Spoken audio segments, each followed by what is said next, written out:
Lisa, so good to see you. It's been a long time. It has been a long time. It's nice to see you, if only on Zoom. I know. All right, we're going to get started. We do have a quorum. Councilwoman Hercules has joined us, so let's begin. Good evening, everyone. Thank you for joining us for our regular scheduled meeting for the Operations and Management, Budget and Government Accountability Committee for today, July 18th, 2022. My name is Councilman TJ Clark. I serve as the council's majority leader and the committee's co-chair. I am joined by Councilwoman Tiana Hercules, who's a voting member, and we have our corporation counsel here, Attorney Howard Rifkin. We are broadcasting live from HPA-TV.org, channel 96 on Comcast, and channel 90 on channel 6032 on Frontier. We also are broadcasting from our YouTube channel and as well as our Facebook page. We are going to go as scheduled on the agenda. Item number 1 is item 2.1, Council President Rosado, an ordinance amending Article 17 of Chapter 2 of the Municipal Code of Hartford that had a public hearing on June 20th, 22, which is our COLA increase. And we do have Attorney Lisa Silvestri that is here representing the Treasurer's Office. And Lisa, you may take it away. All right, thank you. So what you have before you is an ordinance. This is an ordinance that would add a section T onto code section 2-802. This is the section that contains, if you go back to the earlier portions of it, all of the pension COLAs that have happened in the last, 20 years or so. There has not been a pension COLA since 2007. And the way in which we provide for COLAs, if you choose to do it, is to amend this ordinance. The council does it by ordinance. And what we've provided for you is 3 different versions of the same thing. So basically saying, if you're interested in doing this, the things that you want to consider is how many people will it apply to, and what will it cost? So presently you have about 3,000 some odd retirees who are receiving benefits from the pension fund. This is not a proposal to give a cost of living adjustment to all of them. That would be prohibitive. What we're suggesting is a 3% cost of living raise for a smaller group of people. And the 3 choices are, the first one that you come to when you turn the pages on your item is one that would just include all retirees over the age of 72. And so that would give you, so just to back up a minute, the way that the pension fund works is it has money flowing into it from 3 sources. One is active employees, people who are working now, from their payroll deduction based on whatever their union contract is, they make a contribution. Secondly, from the earnings from the investments in the fund, which is professionally managed by the Pension Commission and Treasurer and the staff. And thirdly, and this is the one that is of most impact here, is the annual payment, which is called the ADEC payment that the city has to make as the employer. And that amount is figured out every year by the actuaries. It's approved by the Pension Commission, and it's part of your budget process. And in the charter, it's an annual amount that has to be contributed to keep the fund going. It changes from year to year, and I believe, and I'm just in the ballpark, but not totally accurate, that it's in the neighborhood of $40 million now, and it changes from year to year. So anything you do that would increase benefit payments, which is what a COLA would do, will make that number go up. So the important differences between these 3 proposals is how many people will it affect, and therefore how much will it make your ADEC, your annual employer's payment, go up. So the first one that you come to would affect those people who are retirees whose date of birth is before July 1, 1950. And that would be people who are over 72 years of age or older, and who also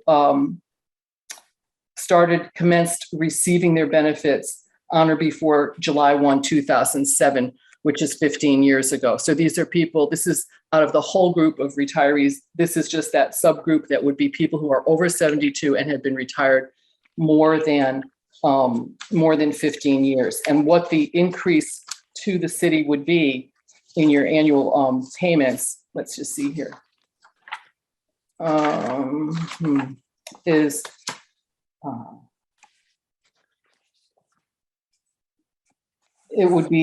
this would be the middle one, and you would have the increase in your liability, your future liability, which is what the actuaries figured out would be about $9 million. And what that would mean going forward with the amortization period that we have now is that it would be about $800,000 a year added onto your ADEC payment. So for the next one that you come to, so it'd be the second version that you have, which is the second page following the transmittal letter. It would be those employees who are over age 72, who are receiving less than $50,000 a year annually from their pension benefit, and who have been retired for more than 15 years. So this is a smaller group than the first one. And this would be the smallest impact. It would have about 890 people. I'm sorry. Are you still with me? Am I still there? Okay. It would have about 890 people. That would be the smallest group that's being proposed. And on a 20-year amortization, it would cost about $415,000 a year in additional ADEC payment going forward. So that would be the cheapest one. And then the most expensive one would be the one that is simply all ages eligible, no matter when their birthday is or how long they've been retired, all people who are now retirees who are receiving less than $50,000 a year in pension benefits. And that would be your most expensive one. And that would cost you, going with a 20-year amortization, it would cost you about $1,300,000 per year in additional ADEC going forward over a 20-year period. So the dynamic is the smaller the group, the less it's going to cost. The bigger the group, the more it's going to cost. And so your biggest group would be just those people that are receiving less than $50,000. That includes all ages, younger people who haven't been retired very long. And then the other groups are all people over age 72, been retired more than 15 years, or over 72, retired 15 years, and receiving less than $50,000 a year. So those are the groups. If you pull them out of the whole group of 3,000 or so retirees, those are the people that are the most, would benefit the most from it in terms of their receiving the least. And so what we're suggesting to you is that you choose one of these things, and it's a question of how much is it going to cost. And then if you adopt the ordinance, it will alter the payment plan. It will alter the retirement plan to provide a 3% raise for the individuals that are in the group, whichever group you choose. Thank you for that. Looking at the criteria to receive a COLA. So all the way at the end, it says the annual ADEC increase for the 25-year amortization. Yes. That would be that's the new monies that will have to be, the city has to contribute in addition to I think it's 40 million for the ADEC, correct? Yeah, and don't hold me to that exact number of 40 million, but my point in mentioning that number is that it's a big number. Yeah. It's a part of your budget. So yes, it would be what you would, it would increase your annual number by that much for years going forward. And so you see you have a page that comes from Hooker and Holcomb that's attached to the back of this transmittal.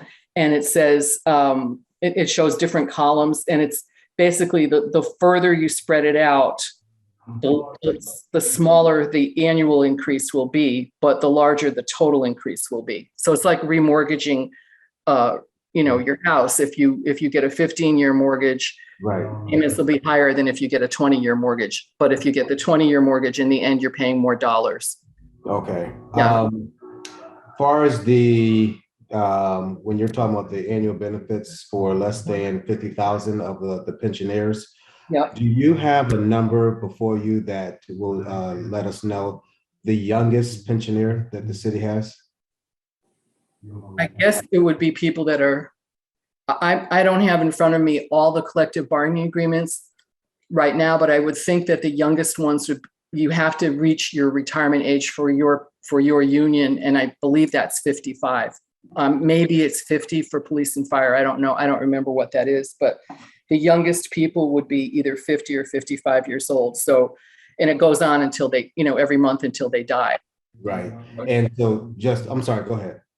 Well, and so that would be, we obviously don't have a crystal ball. We don't know how many years it will go on for each person, but it will go on for the rest of their lives. And then it's looked at by the actuaries as everybody will probably live to their life expectancy, even though that's not, actually true. But there's life expectancies that are predicted that are generally used for this type of work. So they are looking at it when they put together this list with the columns. They're looking at it, and they know Hooker and Holcomb has all our data about who our retirees are, how old they are, and what they're receiving. So that's how they come up with this. Okay, and just for the record, too, thank you for that explanation. That this is all of the members of the collective bargaining unit, other than 1716. Other than teachers, other than 1716, and other than non-bargaining unit people hired after July 1 of 19. Those are the people that are no longer allowed to join the fund, but they can join the 401A plan. So there's a small number of people. Yeah, this is about 9/10 of all city employees, excluding teachers. Okay, and I think that's the questions that I had. I'm not sure if Councilwoman Hercules has any questions. But this. Thank you. Go ahead, Councilwoman.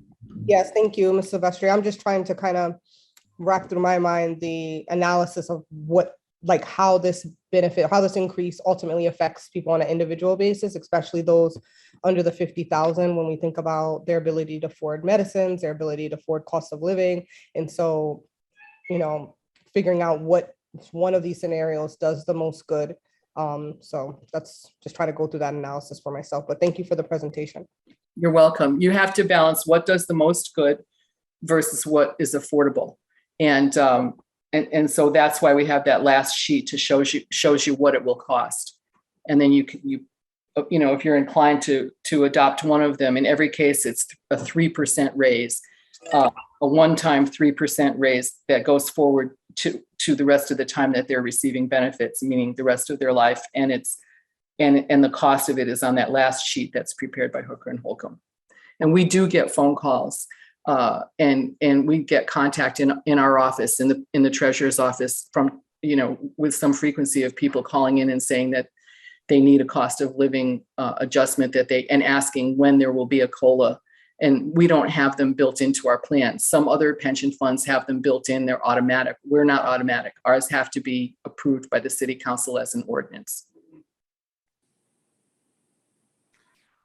Do you have the rationale as to why the 50,000 was selected? Is that around the average pension that a city employee receives? I don't know what the average is, and I don't know that there was a rationale for that. It's just, looking at the cost of living generally with inflation, what things cost people to live. So looking at it as what will provide for a retiree and or their family to, their spouse or whoever they have to live on. There are people who make less and people who make more. I don't know if that's a median number or not. I don't know where we came up with that. Okay, and my last question is, do you have the number calculated within these three group of people that are Hartford residents still? I don't know that. I don't know that. Okay, no worries. Okay. Councilwoman, I don't know if you have any more questions. I don't, thank you.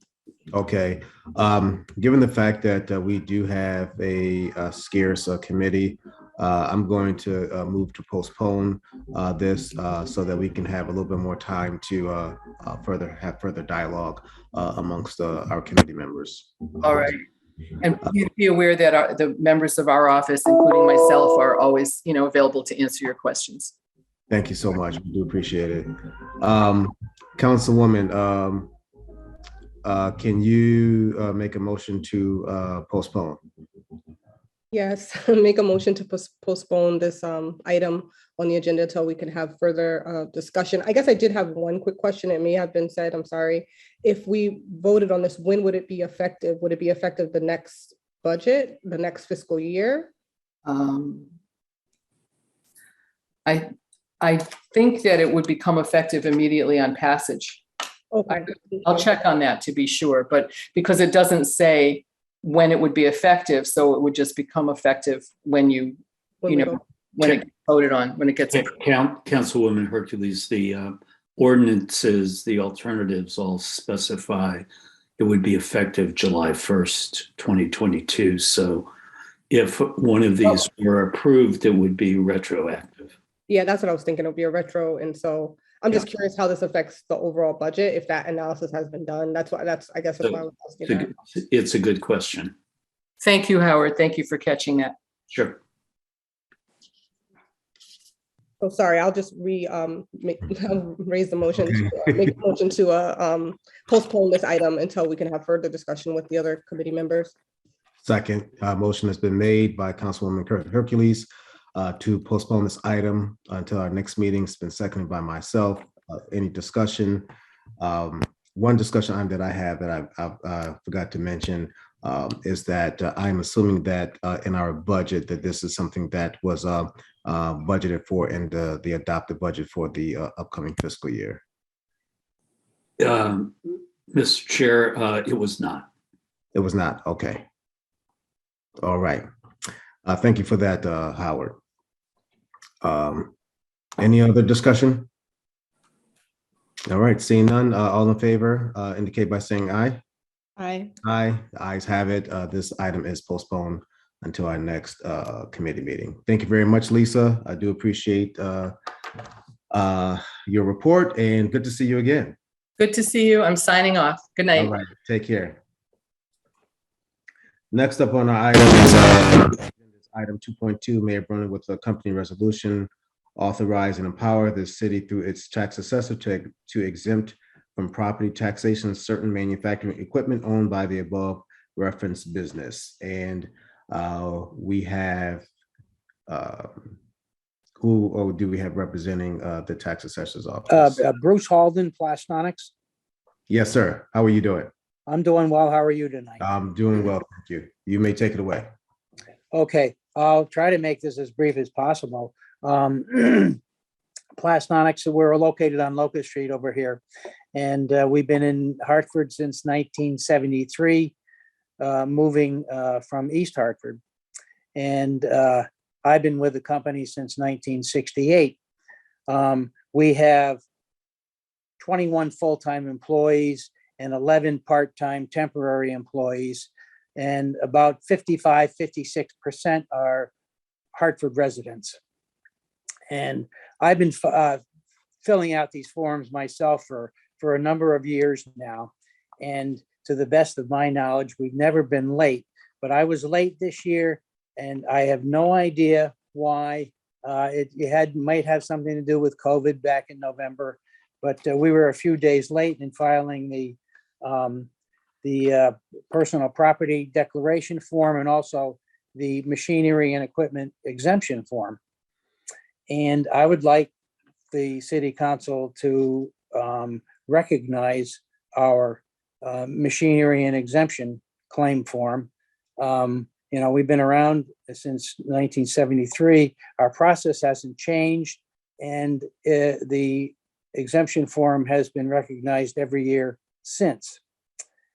And, this would really help us out.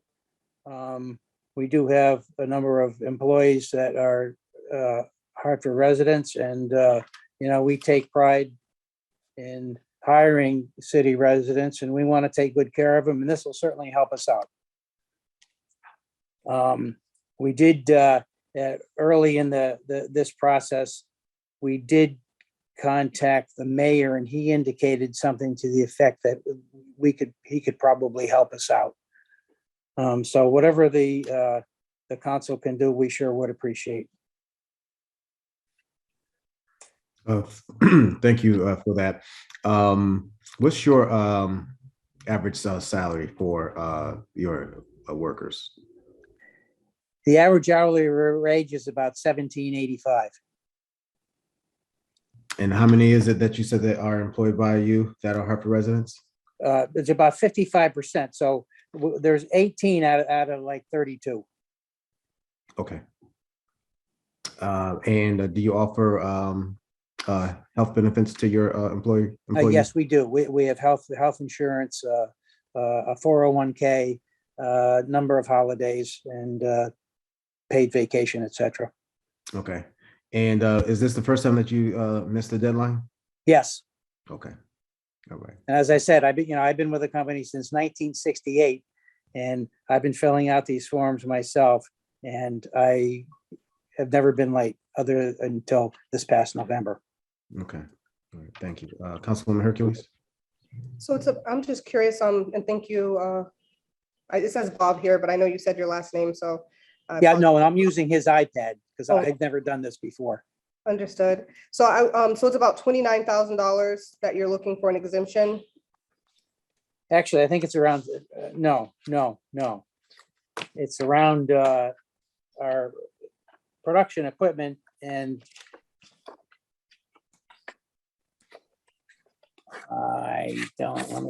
give me a second. I'm sorry, I don't have everything in front of me. Well, take your time.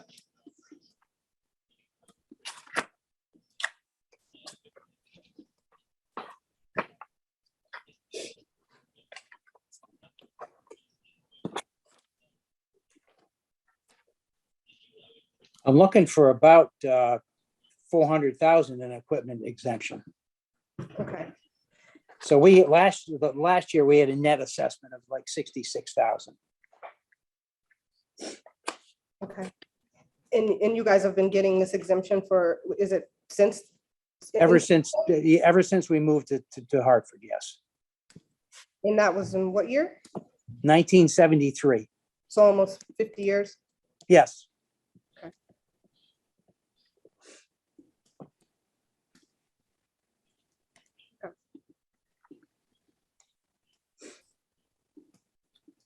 Okie dokie. Any other questions? Councilwoman, you're all set? Yeah, I'm just trying to average out what that revenue loss is for the city over the span of half of a century. Seems like quite a bit of money, but I'm sure that the 400,000 isn't the average. I'm sure it was less when we had less sophisticated equipment, computers and machinery and such, but. That's correct.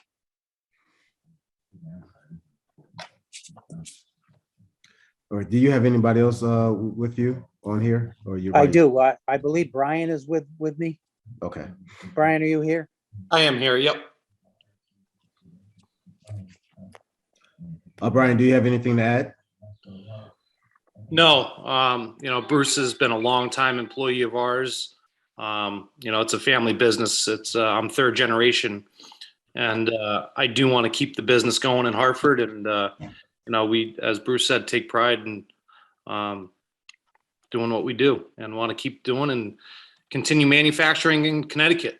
There's some new technology coming out there that we want to try and bring to Hartford and keep it going. Yeah. And, he's been very good about, like he said, handing in the exemption on a yearly basis. But, I think last year with COVID, things just got a little crazy. And I think he was late by just a few days. It's understandable. No, thank you for that. Mr. Chairman, Yes, sir. just to clarify, the value of the property may be 400,000. The $29,045.10 that's referred to in the resolution are the taxes that would be forgiven, essentially. Thank you, Howard. That's what I read. Yeah, you were right. It's a tax benefit that would inure to Plastonics. Okay. Thank you for that clarification. Councilwoman, any other questions? No, I just, I think it's more just commentary. Certainly the city wants to continue to be a place where businesses want to come and do business and hire residents. But when we're just leaving a conversation about trying to figure out how we're going to give retirees with a kind of a nominal increase per person, it's just the conflict between the two things. I'm just trying to kind of deal with in my new role as city council person. On the one hand, we give, tax benefits to private actors, and then we don't have enough money to fund the cost of living increases for our retirees. And so those two things just kind of don't jive together with me. Nothing against Masonics. It's just, I'm just trying to, process it all. Process it. Thank you. Howard, do you, this is one of the times I wish our city assessor was on. Do you know how many people are granted these exemptions on an annual basis? Well, not people, but companies? I don't know. You might remember that last year you were asked to provide an exception to 2 manufacturers in Hartford that had also not filed in a timely way. And just to be clear, the state statute allows for this upon the recommendation of the assessor and the mayor with the approval of the city council. But I don't know specifically how many manufacturers in the city are qualified for this, the tax benefit. And remember, this is not an appropriation. This is a reduction in the payment of personal property taxes. Thank you. All right. The chair will entertain a motion. Are we ready to vote on this, or do you think it needs more discussion? And I'm ready to vote on this. Okay. So I'll put forward a motion to approve this item, granting the exception to Plastonics. I will second that. Mr. Chairman, I'm sorry. I think the proper motion is to send it back to council. Thank you, Howard. I'm still green here, so thank you, Howard. No, it's okay. Want to retract that, Councilwoman? Yes, if I can please retract my previous motion and put forward a motion to send this item back to the full body of council, I guess at our next council meeting. Yes. Would you like to include whether it's a favorable or a with no recommendation? I'm in favor of it. I don't know what your feelings are, but. All right. I will say that the motion is I will support the motion as a favorable recommendation back to council. Thank you. All right. This is a second for myself. Any other discussion? Seeing none, all in favor indicate by saying aye. Aye. I would take Councilwoman Hercules' silence as a aye. All right. Sorry. That's all right. That's okay. The ayes have it. This item is passed and it will be brought forth for our next city council meeting as a favorable recommendation. Okay. I thank you very much. Thank you very much. And Thank you. look forward to hearing some of the great stuff that's will come out of your company. Well, I sure will. We'll All keep you right. posted. Okay. We're going to Thank you. sign Please off. do. Thank you very much Okay. and have a good evening. Thank you. Same to you.